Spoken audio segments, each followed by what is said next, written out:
Get in on Stanley Cup Finals action. The Tampa Bay Lightning versus the Colorado Avalanche at Sports Interaction, Canada Sportsbook. Bet before the game starts, live in play. Will Nikita Kucherov continue to lead the way for the Lightning?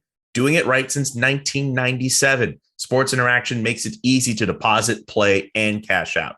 Join now and see all sports betting has to offer. Head to sportsinteraction.com/SDPN. That's sportsinteraction.com/SDPN. 19 plus, please play responsibly. Speaking of Columbus, this one's from Sean Hoy. Why hasn't Patrik Laine been re-signed by Columbus?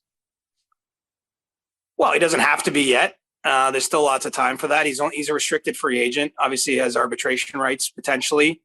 And, I all that I've heard is that he likes it there. I believe they like him.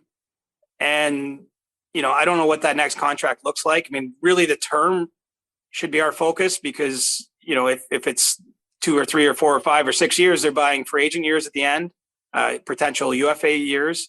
But I have every confidence that a deal will get done there. I just be very curious to see how long it is because he's close to potentially being able to test the open market. And so, it wouldn't surprise me though, if he made a commitment to the city, the organization, and signed a longer term deal.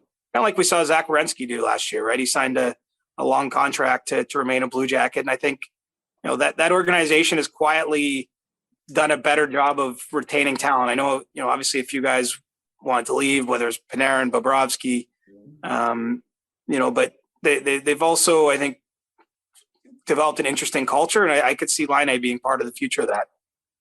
Next question from Norman_LJR. And actually, I have to admit, this is less of a question and more of an ask, I guess. Positive okay. Rasmus. Oh, go ahead. I thought you said something. My bad. Okay. Yeah. I'm ready. Okay. Hit me. Positive Rasmus Sandin news, please. If it doesn't include the words extension and with the Leafs, I don't want to hear it.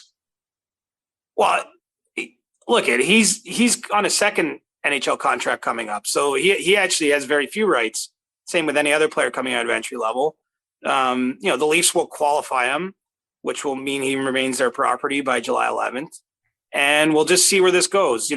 When last I checked, there'd been no real contract discussions between him and the Leafs on the extension yet. But I don't see that as a rush. I mean, because he's a player, the Leafs will keep his rights. And, it's really a matter of how long this next deal is. And, I think they have to decide if they're keeping him, right? It's not as though they want to get rid of him, but, the Leafs have a big summer ahead. And they have 3 established left shot defensemen under contract ahead of him.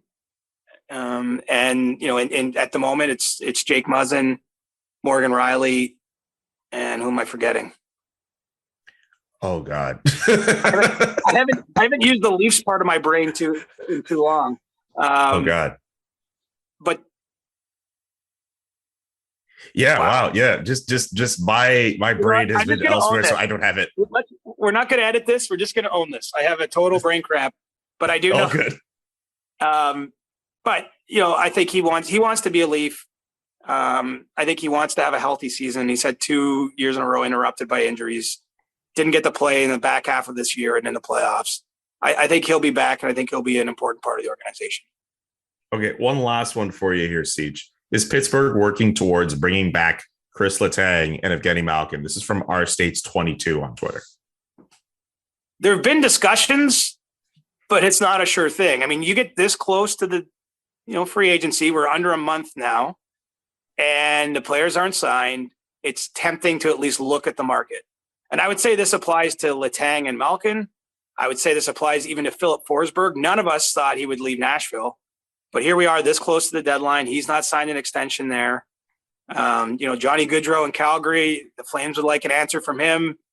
Ahead of free agency, he's got a 115-point season here to potentially take this to market. And so I'm not sure they're going to be able to do it. There's different dynamics there. With Letang, it's about the length of the contract.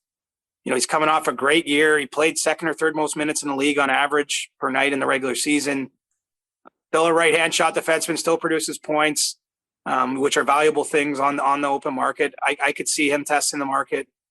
And yeah, I'm not sure that Malkin's back either. So, they're still talking. So it's not as though a decision's been reached. But I would say with every passing day that any of these players that have been longstanding members of organizations aren't signed, the more appealing the idea of, hey, well, I got this far. I might as well see what the market thinks of me, what cities might be possible, what other teams maybe move to a contender. I mean, look, I think Pittsburgh has done an incredible job to make the playoffs this many years in a row. It's insane, but it's getting late early there. They just haven't made enough draft picks because they've been trading them. I get it why.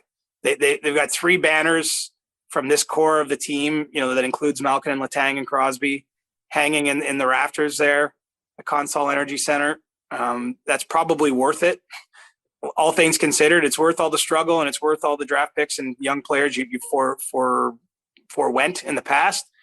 But maybe it's time for a rebuild. And so the question is, does it start now or is it starting in 2 years or what? But it's going to be starting at some point there soon.